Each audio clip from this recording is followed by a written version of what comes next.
Hello everyone, कैसे हैं आप? I hope you all are good. So guys, welcome back to my channel टीका English classes. Guys, आज हम करने वाले हैं 9th क्लास बुक बिहाइव से 7th poem the duck and the kangaroo.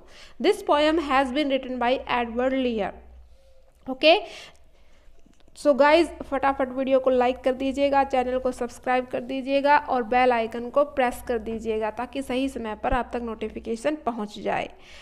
चलते हैं आगे। इस कविता के अंदर जो कवि है एडवर्ड लेयर है, वो क्या बताना चाह रहे हैं ये देख लीजिएगा। सबसे पहले मैं ये बताना चाहूँगी कि कैसी कविता है।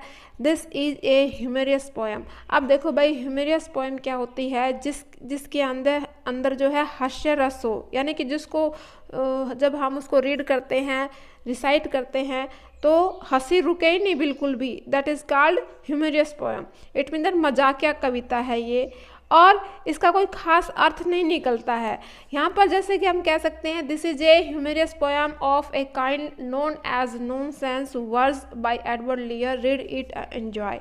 कहते हैं कि इसके अंदर कवि ये कहना चाहता है कि ये जो कविता है नॉनसेंस वर्ड्स में है। इट मीन दैट बकवास वर्ड्स होती है पोएम, एक बकवास सी कविता है, और आप इसको पढ़िएगा और पढ़कर इसको एंजॉय कीजिएगा। तो हम करने वाले हैं इसकी वर्ड बाय वर्ड और लाइन बाय लाइन एक्सप्लेनेशन करने वाले हैं, साथ में लिटरेरी डिवाइसेस का भी वर्णन करने वाले हैं। बने रहिएगा मेरे साथ, वीडियो को कंप्लीट देखना है, बीच में स्किप नहीं करना है। यहाँ पर जो डक और कंगारू है उनकी कन्वर्सेशन है वो किस तरीके से आगे चलते हैं आप देख सकते हो। ये है क्या है भाई? ये कंगारू है और ये क्या है? डक है। कहता है कि said the duck to the kangaroo. किसने किसको कहा? डक ने कहा। किससे कहा? कंगारू से कहा। Good gracious. अब यहाँ पर बच्चे, गुड ग्रेसियस का मतलब होता है हैरानी व्यक्त करने के शब्द। कहते हैं कि मैं बड़ा ही हैरान हूँ। और यहाँ पर हम ये कह सकते हैं, जैसे हैरानी वाले शब्द कौन से होते हैं? ओ माई गॉड, हे राम, समथिंग। ठीक है, गुड ग्रेसियस हैरानी के साथ कहता है, हे राम, हाव यू होप। अरे भाई, तुम कैसे होप करते हो? होप में जो होता है उछलना। ओवर द फील्ड, अरे तुम तो खेतों पे भी उछलते रहते हो। एंड द वाटर टू, और पानी पे भी उछलते रहते हो। कैसे कर लेते हो तुम ये? कौन किससे कह रहा है भाई? डक कह रहा है। किससे? कंगारू से। एज इफ, मानो, यू नेवर वुड स्टॉप। कई बार मुझे ऐसा लगता है कि जो तुम्हारे उछलने की जो कला है, जो स्किल है, तुम कभी भी नहीं रुकने वाले भाई। My life is a bore. लेकिन दूसरी तरफ मेरा देखो क्या हाल है, मेरी जो लाइफ है वो बिल्कुल बोर हो चुकी है। देखो बच्चा, यहाँ पर बोर का मतलब होता है उबाने वाली, ठीक है, बोरिंग होना। इन दिस नेस्टी, नेस्टी का मतलब होता है डर्टी या गंदा सा। पोंड होता है तालाब। कैसे मैं इस गंदे से तालाब में पड़ा रहता हूँ रात दिन। मेरी भी तो लाइफ कैसी है, बोरिंग है भाई। मैं तुम्हारी तरह बाहर उछल नहीं सकता हूँ। And I long to go out in the world beyond. और मेरा जीवन तो कैसा है? उबाहट भरा है। और साथ में मैं इस जो तालाब है, ये गंदा सा तालाब है, इससे मैं ऊब गया हूँ। और मैं भी चाहता हूँ कि मैं यहाँ से दूर के संसार में जाना, यानी कि मैं भी तुम्हारी तरह हर जगह घूमना चाहता हूँ। I wish I could hope like you. अभी देखो बेटा, होप का मतलब होता है उछल कूद करना। भाई, मेरी ऐसी इच्छा है कि मैं भी तुम्हारी तरह उछल कूद करूँ। Said the duck to the kangaroo. किसने किसको कहा? डक ने कहा। किससे कहा? कंगारू से कहा। आई होप ये जो स्टेंजा है आपको समझ में आ गया होगा। उसके बाद करते हैं हम नेक्स्ट स्टेंजा को। इसके अंदर जो है कवि क्या कहना चाह रहा है? क्या कहना चाह रहा है कि किसने किसको क्या वर्ड बोले हैं। अब कहता है, please give me ride on your back. कहते हैं कि भाई प्लीज, कवि बताना चाह रहा है कि किस तरीके से डक जो है कंगारू से रिक्वेस्ट कर रहा होता है। क्या रिक्वेस्ट करता है? Please give me a ride. Ride का मतलब होता है सवारी करवाना। भाई प्लीज तुम्हारी बैक पे बिठा के सवारी करवाओ ना। Said the duck to the kangaroo. किसने कहा भाई? डक ने कहा। किससे कहा? कंगारू से कहा। I would sit quite still. अगर तुम ऐसा करोगे ना तो मैं तुम्हारे पेट पे बिल्कुल शांति से बैठ जाऊंगा, हिलूंगा बिल्कुल भी नहीं। से नथिंग बट क्वैक। कुछ बोलूंगा भी नहीं सिवाय क्वैक के। देखो भैया, जो क्वैक वर्ड होता है ये उनके बोलने की आवाज होती है। कां कां की आवाज भी कह सकते हो आप, ठीक है। और कहते कि सिवाय क्वैक क्वैक के मैं कुछ नहीं करूंगा। The whole of the long day through, कैसे पूरे पूरे दिन मैं इंजॉय करूंगा, पूरे दिन घूमूंगा अगर तुम मुझे राइड करवाते हो तो। And we would go to the Dee, और कहते हैं कि हाँ भैया हम डी, अब यहाँ पर जो डी है ना, डी का मतलब क्या है कि हम, डी एक रिवर का नाम है, कहते हैं कि हम कहाँ जाएंगे, डी नदी पे जाएंगे। कहाँ जाएंगे, डी नदी पे जाएंगे। और ये जो डी है, ये नदी कहाँ है, इंग्लैंड की एक रिवर है। क्या है, इंग्लैंड में है जो एक रिवर है, दैट इज कॉल्ड डी। और कहते कि भैया द जेली बोली भी जाएंगे। अब जेली बोली क्या है भैया, ये है जो साउथ अफ्रीका की एक जगह का नाम है। अरे भाई हम कहाँ जाएंगे, हम डी रिवर पे भी जाएंगे, जेली बोली जो साउथ अफ्रीका की एक जगह वहाँ भी जाएंगे। ओवर द लैंड, हम धरती पे घूमेंगे, ओवर द समुंदर में घूमेंगे। Please take me a ride, O do, please मुझे राइड करवा दो, करवाओगे ना। Said the duck to the kangaroo, किसने किसको कहा, डक ने कहा, किससे कहा, कंगारू से कहा। जैसा कि आप देख पा रहे, ये देखो यहाँ पर अब इसने दो जो स्टार्टिंग के स्टैंजा होते हैं उसमें डक के द्वारा रिक्वेस्ट की जाती है, किससे की जाती है, कंगारू से की जाती है। अब कंगारू को थोड़ा सा अपना माइंड बनाने का मन किया कि हाँ भाई चलो इतनी रिक्वेस्ट करता है तो मैं कुछ कंडीशन तो रख दूं। अब जो है ये कंगारू कौन सी कंडीशन रखता है, किसके सामने, डक के सामने। ठीक है, क्या कंडीशन है, थर्ड पैराग्राफ में जो स्टैंजा आप उसमें देख सकते हो। Said the kangaroo to the duck, kangaroo ने कहा डक से, क्या कहा भैया, this requires some little reflection. अब यहाँ पर जो रिफ्लेक्शन है, रिफ्लेक्शन का मतलब होता है सोच विचार करना, प्रतिबिंब नहीं है। रिफ्लेक्शन का मतलब होता है सोच विचार करना। कहते काफी सोच विचार करने की जरूरत है। परहैप्स, शायद, on the whole it might bring me luck, हाँ हो सकता है कि भाई ये मेरा सौभाग्य होगा कि मैं तुम्हें राइड करवाऊं। And there seems but one objection, लेकिन भाई मुझे ना एक समस्या है, एक ऑब्जेक्शन है, which is if you will let me speak so bold. ठीक है, मुझे एक आपत्ति है, मुझे एक समस्या है। क्या समस्या है, यदि तुम मुझे बोलने का साहस, इट मीन्स यदि तुम दो मुझे बोलने का साहस, अगर तुम मुझे बोलने की परमिशन दो तो क्या मैं बोल सकता हूँ। हाँ, योर फीट आर अनप्लेजेंटली, बेटा अनप्लेजेंटली का मतलब होता है असुखद, वेट, वेट में होता है गिले, कोल्ड माने ठंडे। कहते भाई तुम्हारे पैर ना गीले गीले रहते हैं, ठंडे ठंडे रहते हैं, जो मुझे अच्छे नहीं लगेंगे। And would probably give me the rheumatism. अब रूमैटिज का मतलब होता है गठिया रोग। कहता है कि जब तुम मेरी कमर पर बैठोगे तो तुम्हारे गीले पैर जो है मेरी कमर पे टिकेंगे और टच करेंगे तो उससे मुझे गठिया रोग होने का डर है। किसने कहा, सेड द कंगारू, कंगारू ने कहा। किससे कहा भाई, डक से कहा। अब उसके बाद डक कहता है, डक ने आंसर दिया बैक, क्या कहा, क्या कहा उसने, सेड द डक, डक ने कहा, as I sat on the rocks, जैसा कि क्या कहा, जब मैं बैठा करता था, कहाँ पर, चट्टानों पर। I have thought over that completely, मैंने सोचा है उस बात को पूरी तरह से मैंने सोचा।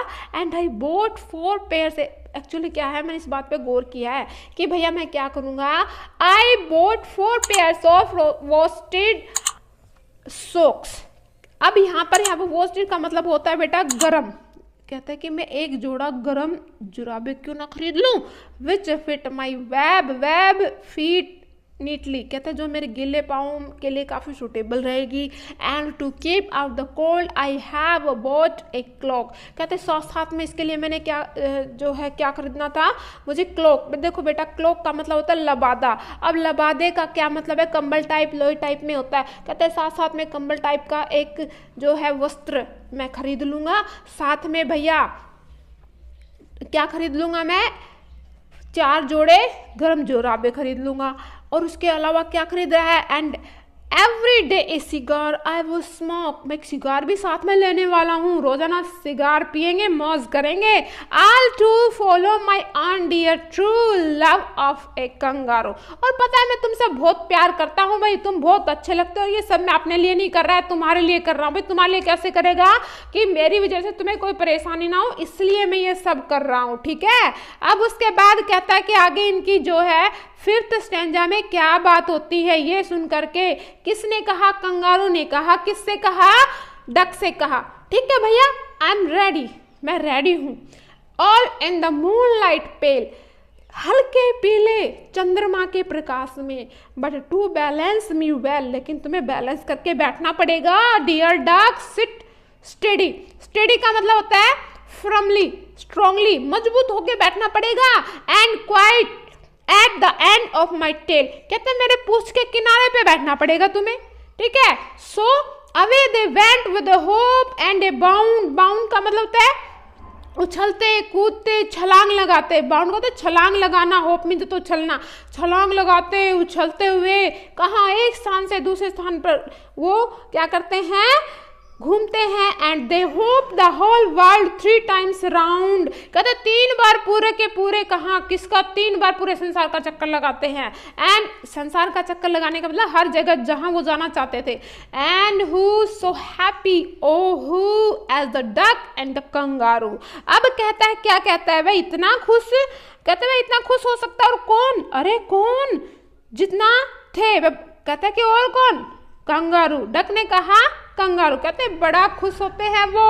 अब कहते ओहो, अरे कौन भाई, एज द डक, जैसे कि किस, कौन था, डक खुश था, वैसे ही कौन खुश हो जाता है, कंगारू। डक क्यों खुश हो जाता है भाई, वो उसकी पीठ पे, उसकी जो पूंछ पे बैठ के सवारी करता है और कंगारू को उसकी कंपनी मिल जाती है।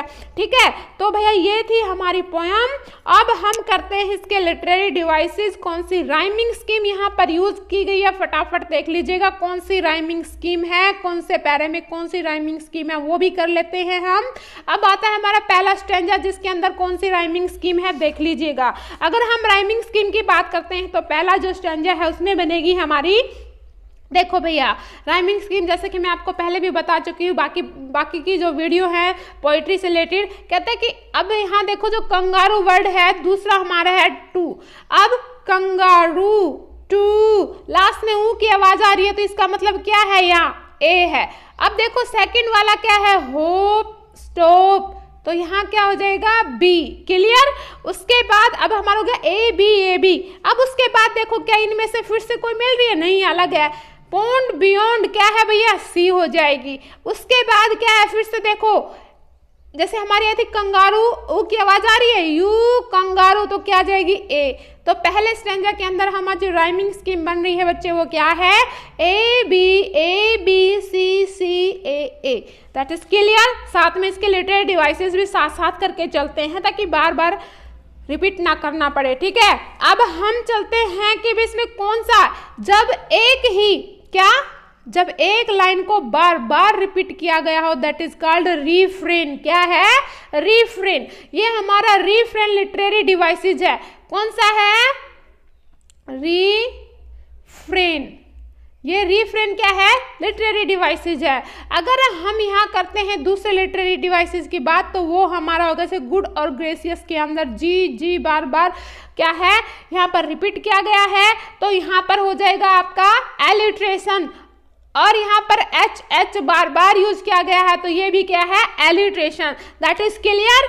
अगर हम यहाँ पर एक और यूज करते हैं जिसको बोलते हैं एसोनेंस, क्या कहते हैं, एसोनेंस। तो जैसे यहाँ पर ओ है, यहाँ पर ओ है, यहाँ पर ओ है। एसोनेंस का मतलब होता है जब किसी लाइन के अंदर किसी भी वर्ड में बार बार कोई वोल किसी वर्ड के बीच में रिपीट किया गया हो, दैट इज कॉल्ड एसोनेंस। ठीक है, उसके बाद अगर हमारा नेक्स्ट आता है तो फिर से वो कौन सा है, रीफ्रेन है। कौन सा है, रीफ्रेन है। कौन सा है, ये वाला है जो क्या है हमारा रीफ्रेन है। ठीक है, अब एक और ले लीजिएगा। अगर हम बात करते हैं ये क्या है भैया, यहां तक हो गया था क्लियर।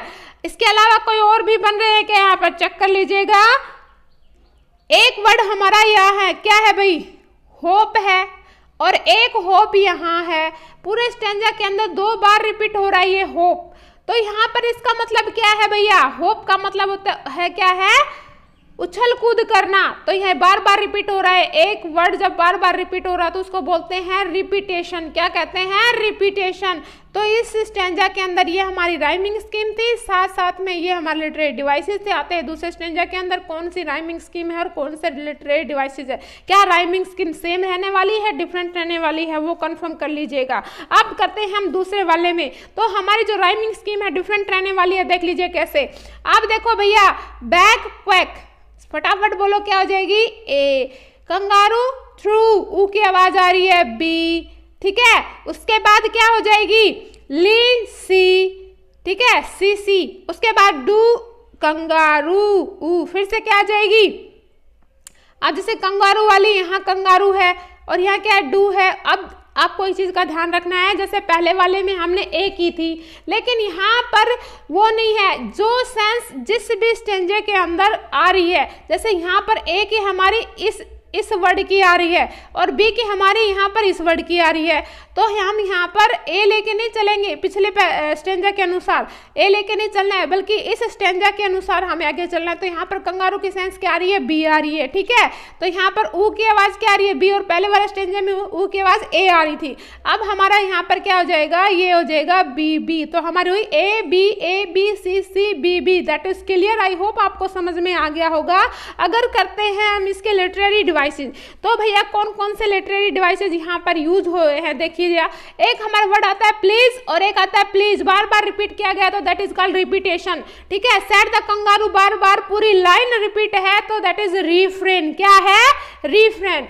ठीक है, अगर देखो ये द वर्ड भी जो बार बार यूज है ये भी रिपीटेशन है। और इसके अलावा देख लीजिएगा कौन सा, एक हमारा दी है और एक हमारा थ्रू है। तो यहाँ पर टी वर्ड है, बार बार रिपीट किया था, एलिट्रेशन है। तो इस और एक यहाँ पर देख लीजिएगा फिर से दार है, तो यहाँ पर क्या है? रिपीटेशन है। थोड़ा ध्यान से सुन लीजिएगा, क्योंकि आपके जो एग्जाम के अंदर जो स्टेंजा जाते हैं उनमें पूछा जाता है कौन सी राइमिंग स्कीम है, कौन सा लिटरेरी डिवाइसेस, कौन सी लाइन में कौन सा लिटरेरी डिवाइसेस है। साथ में कई बार ये भी पूछ लेते हैं what is the definition of this literary devices. Clear. अब चलते हैं हम नेक्स्ट स्टेंजा के अंदर। हमारी जो थर्ड स्टेंजा है, क्या उसकी राइमिंग स्कीम सेम है या डिफरेंट है, वो भी देख लेते हैं। अब जैसे कि यहाँ पर हमारा जो थर्ड स्टेंजा है उसके अंदर फिर से वही लिटरेरी डिवाइसेस है। ये देख लीजिए, सैड द कंगारू, और अब दोबारा रिपीट है नहीं है भाई, लेकिन यहाँ पर वर्ड रिपीट है। क्या है? जैसे हम कहेंगे सैड द कंगारू, पूरी लाइन नहीं है लेकिन हल्का फुल्का, जैसे क्या है? सैड द कंगारू, छोटी लाइन है तो इसमें रिफ्रेन हो सकता है, या फिर आप इसको रिपीटेशन लेके चलिए। कंगारू वर्ड कंप्लीटली है तो क्या है, और सैड भी बार बार है तो रिपीटेशन लेके चल लीजिएगा। ठीक है, क्योंकि ये जैसे यहाँ पर said the kangaroo to the duck, यहाँ पर ये कंप्लीट लाइन नहीं है, said the kangaroo to the duck, तो आप इसको रिपीटेशन में लेके चलिए। अब दूसरा हम लेके चलते हैं, क्या है हमारा जो रिक्वायर्स के अंदर आर बार बार रिपीट हो रहा है, रिफ्लेक्शन में आर, तो एलिट्रेशन है यहाँ पर। ठीक, और राइट चलते हैं फिर नेक्स्ट। हमारी जो राइमिंग स्कीम है वो क्या रहने वाली है बच्चे? देखो यहाँ पर है डक। क्लियर, यहाँ है डक, यहाँ luck, A reflection objection B B, और उसके बाद आता है हमारा बोल्ड कोल्ड सी सी, और रू और कंगारू। अब ये हमारी क्या आ जाएगी? D D. अब एक चीज का आपने अगर ध्यान दिया हो तो कंगारू हमारा कभी ए की परफॉर्म करता है, कभी बी की, कभी डी की, लेकिन आपको पहले वाले स्टेंजा से कोई रोल नहीं है। जिस भी स्टेंजे में उसके अकॉर्डिंग, उसके लाइन के अनुसार चलो। ठीक है, ऐसे आप यहाँ पर ई भी हो सकता था और आगे होता तो ई एफ जी समथिंग हो सकता था, अगर आगे और लाइनें होती तो। ठीक है, अब उसके बाद जो आपका नेक्स्ट स्टेंजा है उसमें देख लीजिए, उसमें भी यही राइमिंग, जो आपका तीसरा, चौथा, पांचवा है उनमें सभी में यही राइमिंग रहने वाली है। जो सेम राइमिंग है वो रहने वाली है, चौथे में भी सेम है। कौन सी है देख लीजिएगा एक बार। चौथे के अंदर जो हमारी राइमिंग स्कीम है वो कौन सी रहने वाली है? सेम रहने वाली है। सेम कैसे है भाई? कैसे होगी हमारी ये सेम? क्या थी अभी? A B C C D D, A B C C D D, ऐसे ही पांचवे में रहने वाली है। ठीक है, आपको पता चल गया होगा कैसे आइडेंटिफाई करते हैं हम लिटरेरी डिवाइसेस को। जैसे इसके अंदर ले लीजिएगा, एक हमारा यहाँ पर है एंड यहाँ पर 3 बार यूज किया गया। इसका मतलब यहाँ पर कौन सा लिटरेरी डिवाइसेस यूज किया गया है? Here the literary devices which the anaphora, कौन है? एनाफोरा। एनाफोरा, एनाफोरा का मतलब होता है जब एक शब्द से 2 या 3 लाइनें शुरू हो रही है, सेम शब्द से बार बार सेम वर्ड से 2 या 3 लाइनों में स्टार्टिंग में आ रहा है, दैट इज कॉल्ड एनाफोरा। ठीक है, एक इसके अलावा होता है आपका इंजैममेंट। क्या होता है? इंजैममेंट। अब इंजैममेंट क्या होता है? जिसको हम कहते हैं इंजैममेंट, यानी कि जब आपकी कोई कंप्लीट लाइन दूसरी लाइन में जाके कंप्लीट हो रही हो, यानी कि कोई पहली लाइन दूसरी लाइन में जाके कंप्लीट हो रही हो, पहली लाइन के लास्ट में कोई भी पंक्चुएशन मार्क्स ना हो, that is called enjambment. I hope आपको ये अच्छे से समझ में आ गया होगा। और फिर इसके जो लिटरेरी डिवाइसेज है वो हमने कंप्लीट कर लिए हैं। अब आते हैं हम नेक्स्ट स्टेंजा के अंदर, जो हमारा लास्ट स्टेंजा है उसके अंदर भी मैंने आपको बताया था जो 3rd 4th में है वही सेम जो है इसकी क्या है राइमिंग स्कीम रहने वाली है। अब इसके लिटरेरी डिवाइसेज भी देख लीजिएगा। Duck and the kangaroo. अब यहाँ पर जो कंगारू वर्ड है बार बार रिपीट हुआ है, तो यहाँ पर क्या है भाई? रिपीटेशन है। क्लियर? अब अगर हम दूसरी बात करते हैं तो इसके अलावा कौन कौन से बन सकते हैं? इसके अलावा हम कर सकते हैं सिट और स्टडी के अंदर एस रिपीटेशन है तो इसको बोलेंगे हम alliteration. What do you mean by alliteration? Alliteration means the first letter of the word will be क्या हो भैया? Consonant that has been used again and again, यानी कि पूरी लाइन के अंदर कंप्लीट लाइन के अंदर कोई वर्ड बार बार यूज हो रहा है और उसका जो पहला अक्षर है वो कॉन्सोनेंट है, दैट इज कॉल्ड क्या है? एलिट्रेशन है। ठीक है, अनुप्रास अलंकार जिसको हम कह सकते हैं। अब कह रहा है यहाँ पर जो कवि है कितने सुंदर तरीके से लिटरेरी डिवाइसेस का यूज किया है। आई होप आपको ये समझ में अच्छे से आ गया होगा। अगर आपको बाकी की वीडियो देखनी है, इससे रिलेटेड आपको क्वेश्चन आंसर देखने हैं, मल्टीपल चॉइस क्वेश्चन देखने हैं, 1 लाइनर क्वेश्चन देखते हैं, तो आप वो प्ले लिस्ट में जाकर देख सकते हो। डिस्क्रिप्शन बॉक्स में भी आपको लिंक मिलेगा, वहाँ भी देख सकते हो। मिलते हैं नेक्स्ट वीडियो में नेक्स्ट टॉपिक के साथ, तब तक के लिए गुड बाय।